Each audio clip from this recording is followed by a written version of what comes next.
on the dotted line. Let Philadelphia freedom ring and patriotic voices sing. Red, white, blue, never give up. You represent America. Hoping and praying for a brighter day. I listen to my heart and I obey. How can I see it any other way? I'm looking at life with my own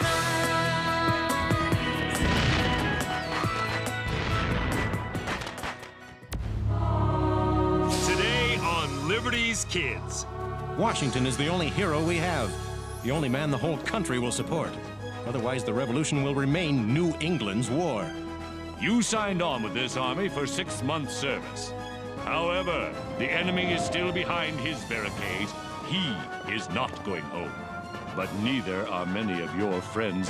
They died in that fight on the hill, Bunker Hill, defending an idea. That idea is freedom.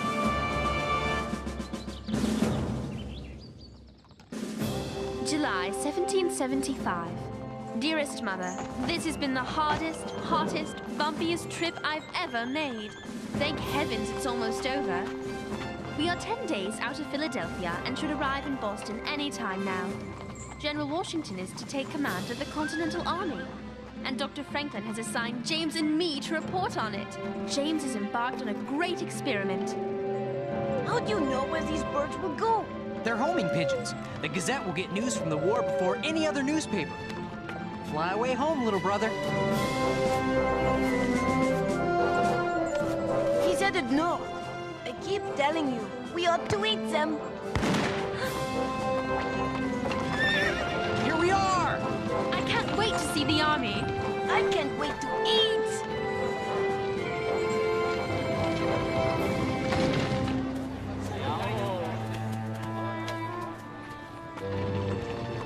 This is an army?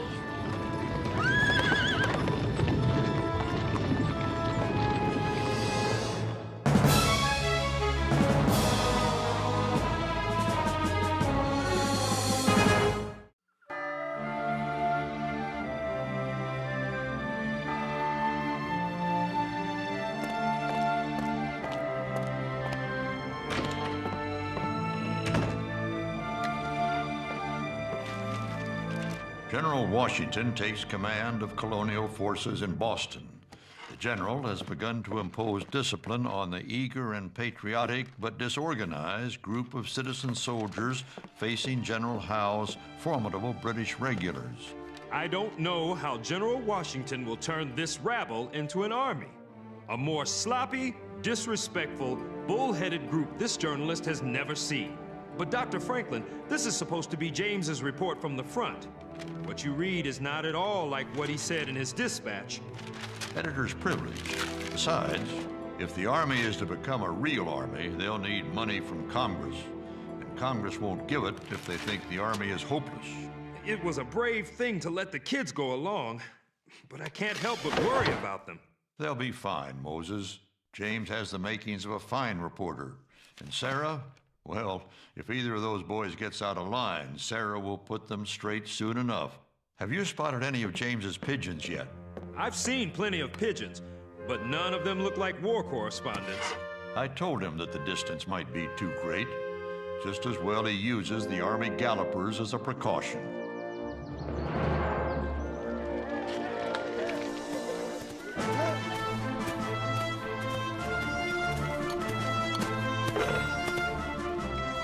General Washington has his work cut out for him.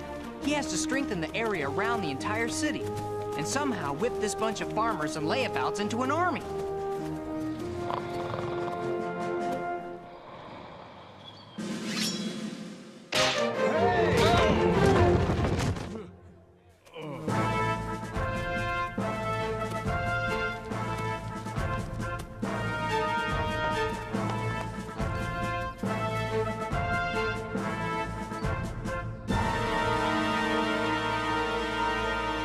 Present Adams!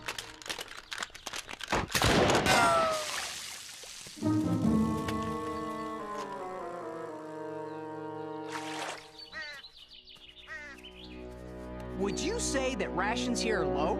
I would say rations here are non-existent.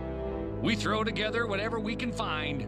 I've heard that things will change now that General Washington is in charge. I've heard there's an island in the south where dogs can talk and wear hats. Do you really work for a newspaper? Yes, indeed. Dr. Benjamin Franklin's Pennsylvania Gazette. Pennsylvania? What business is this of theirs? Dr. Franklin says all the colonies have a common interest in this war. That's so. Well, I'm just interested in yours truly and his part of this war, which will be over and done with in 52 days. 52? How can you be so sure of that? That's when my enlistment is up. That's when most of these men will be on their way home. What if the British are still in Boston? They're welcome to it as far as I'm concerned. Look, laddie, I'm a storekeeper. Dry goods mostly, some fribbles for the ladies and such. I can't afford to let my business do for itself. And that there's Jeremiah Braddock. He's a farmer who's going to bring in his hay and sweet corn if he's stuck down here parading around for Mr. Washington. What are these children doing here? Take it easy, Stryker. They're doing no harm. This one says he writes for a newspaper. Really? And you, Sprout, what are you supposed to be? I'm not supposed to be anything. I am Henri Richard Maurice Doutroy Lefebvre. Did you hear that, boys? This tadpole's got a whole laundry list for a name. Can't you read? Of course. Is there something you would like me to read for you? You little scamp.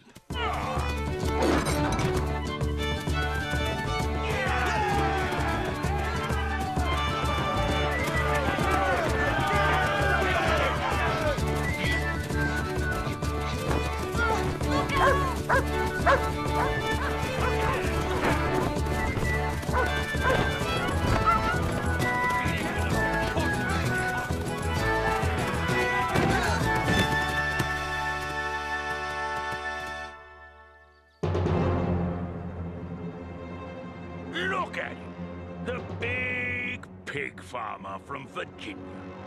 Everyone knows nothing good ever came out of the South. I hope you're as good at fighting redcoats as you are at chasing children.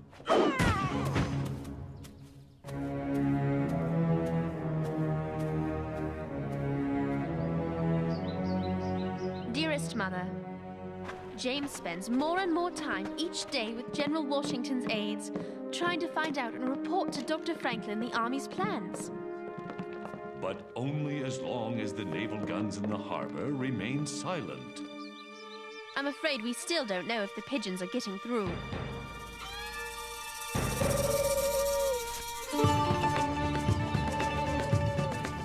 I thought Philadelphia was that way. Are you sure these aren't British pigeons?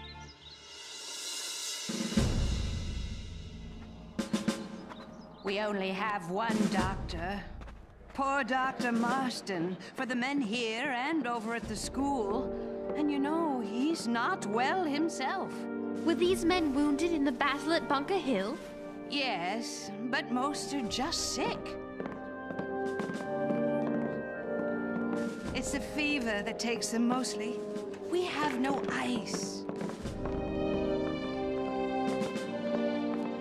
I wonder what devotion to duty or country would make men go through something like this. We're fighting for our liberty, young lady. Simple as that.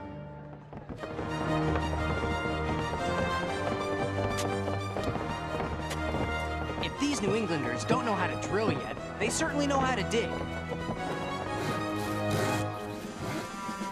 These hardy colonists know more about building than fighting.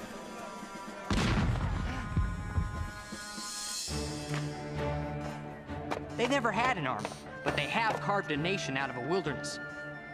No one knows how long the British will wait before they attack. Or, indeed, why they are waiting at all. We can only be thankful for the time to ready this army.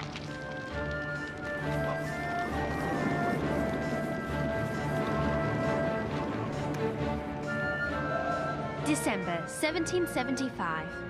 Dearest Mother, we've been in this camp for nearly 5 months. A beautiful autumn has come and gone, as have all the leaves on the trees.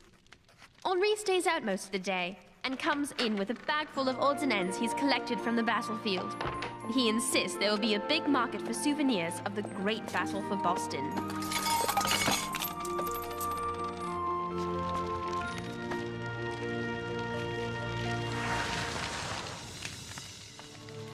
And now, as if he didn't have enough on his shoulders, General Washington has a new worry. The enlistment of half of the men here is up, and many of them are going home.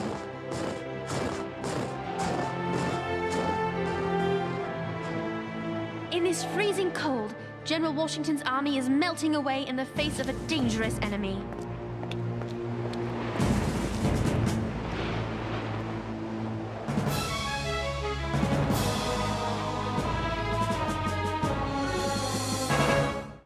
Men of New Hampshire, you signed on with this army for 6 months' service. That enlistment is now up, and you want to go home.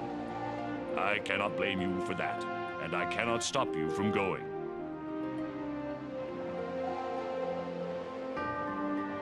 I'm here to appeal to you to stay. 6 months ago, you and your neighbors stood on that hill, Bunker Hill, and heroically fought off a superior force. The enemy is still behind his barricades, and he is not leaving until we make him do so. He is not going home, but neither are many of your friends and neighbors. They died in that fight on the hill, defending their honor, defending an idea. That idea is freedom. Before you go, I ask you to think about the men you knew and loved who will forever man their post on that hill.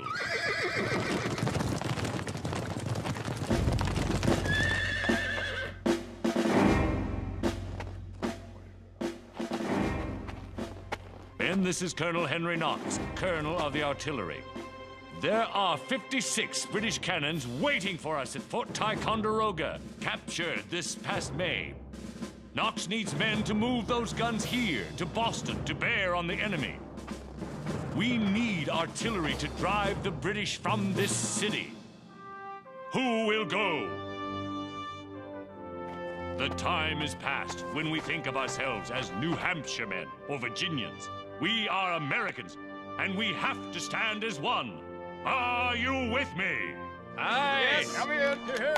Colonel Knox, in the promise of his cannon, seems to have convinced at least some of the men to stay. Now all they have to do is move them 500 miles over winter mountains. Somehow. Since I was there when the cannons were captured, I'm going back to see how he does it.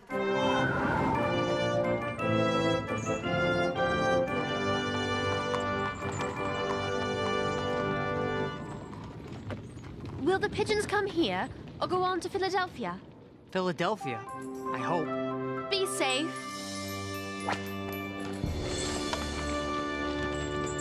I'm going to visit with some of the new recruits in from Maine. Want to come along? No, I've got an assignment of my own.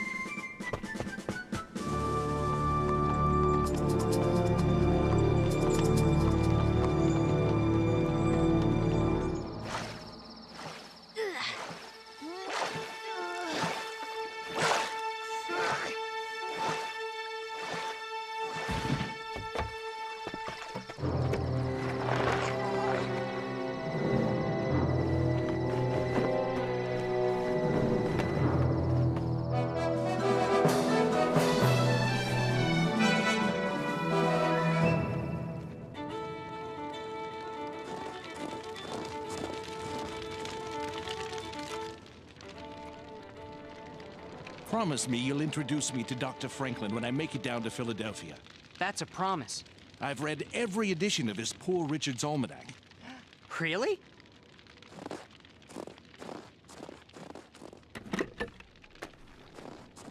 I used to have a bookshop down in Boston. Ah, here it is. Poor Richard's Almanac.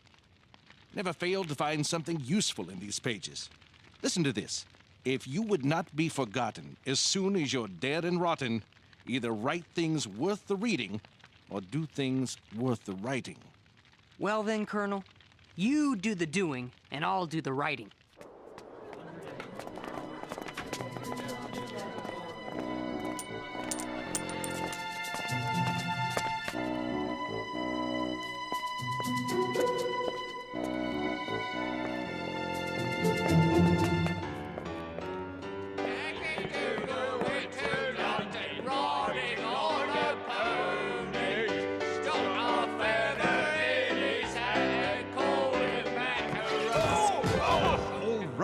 right, that's enough! This is dreadful! This show opens on Saturday night, and you people will never be ready!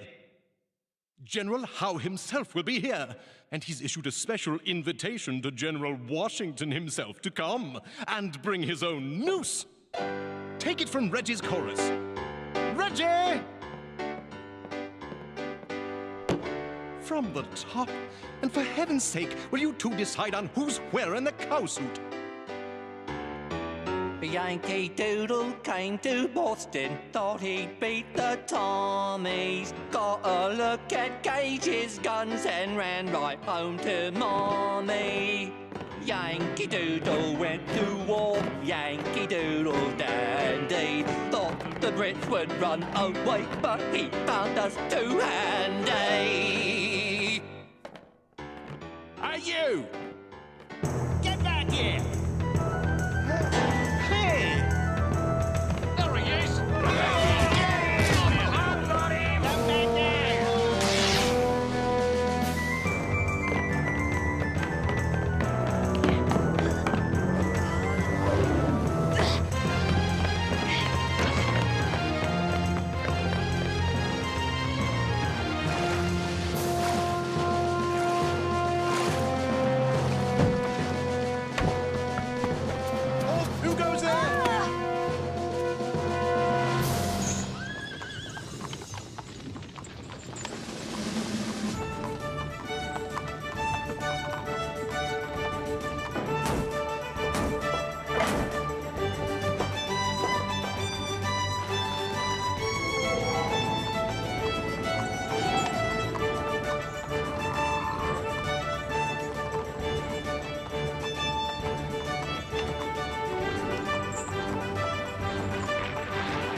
You say they planned this entertainment for Saturday night? Yes, sir. And they expressly invited you to attend. Well, that is a tempting invitation, isn't it? Perhaps an invitation for us to launch an attack. This is just a quick raid, gentlemen. We don't have enough men for a full attack. Bring back whatever you can carry, especially powder. Let's move out! Yankee Doodle came to Boston, thought he'd beat the Tommies. Sorry to interrupt the entertainment, but it seems General Washington has launched an attack on Bunker Hill. Come along, men!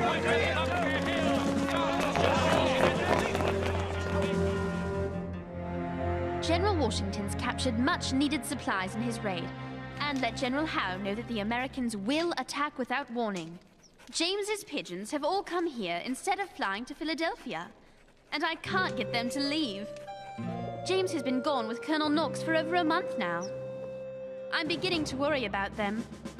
More new recruits are coming in each day, and this army becomes stronger each day.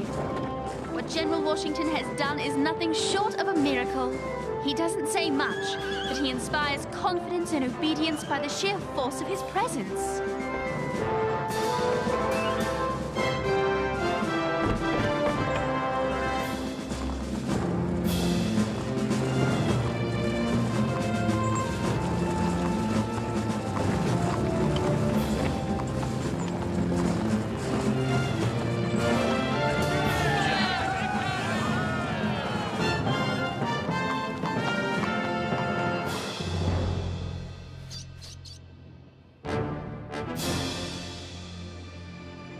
What is it? Those weren't there last night.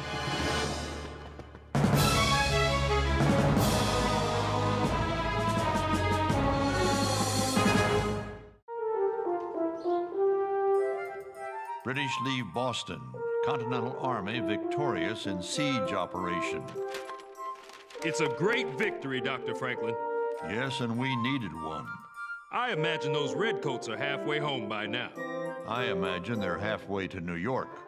This war is far from over, but I suppose we should celebrate. At least Boston is free. Looks like one of James's pigeons. Here you go.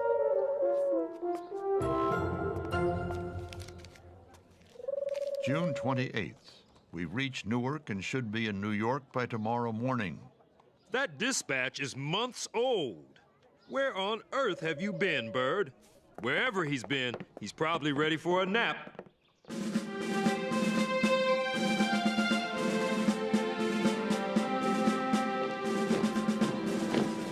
Dr. Franklin says we should come back to Philadelphia as soon as possible. What will happen here? We'll keep a garrison here, but the bulk of the army and new troops from the southern colonies will be gathering in New York. How long do you think the war will last, Colonel Knox?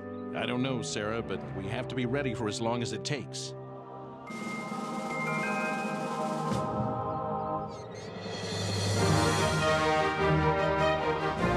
The new flag!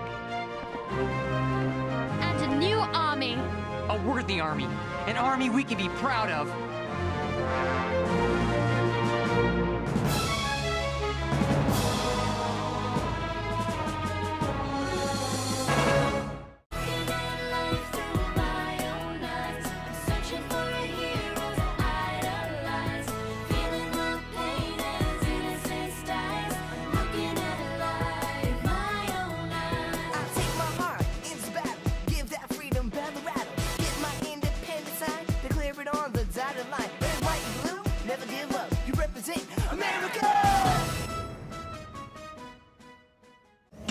Cookie jar!